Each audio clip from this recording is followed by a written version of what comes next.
ሆቴል ልረፍ ስትል ለምን እዚህ ሁኝ ያልካት? ለኔ መናገር አያስፈልግም ብለህ ነው? አይ ያን ያህል ከባድ ነገር አይደለም ብዬ ነው። እንዴት ከባድ ነገር አይደለም?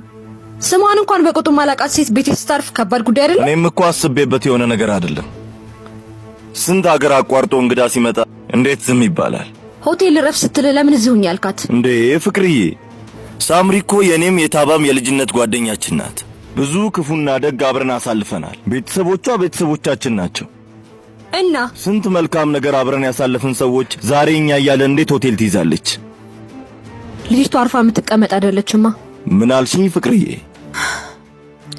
እያረክ ያለው ነገር እኔ ያላመንኩበትን ነገር ነው። ቤት እኮ የእግዚአብሔር ነው። እንኳን ለሚያውቁት ለማያውቁትም ስንት ነገር ይደረግ የለም እንዴ? ፍየል ወዲያ ቅዝምዝም ወዲያ አሉ። ይሄ ደግሞ ምን ማለት ነው? ብታስብበት ጥሩ ነው።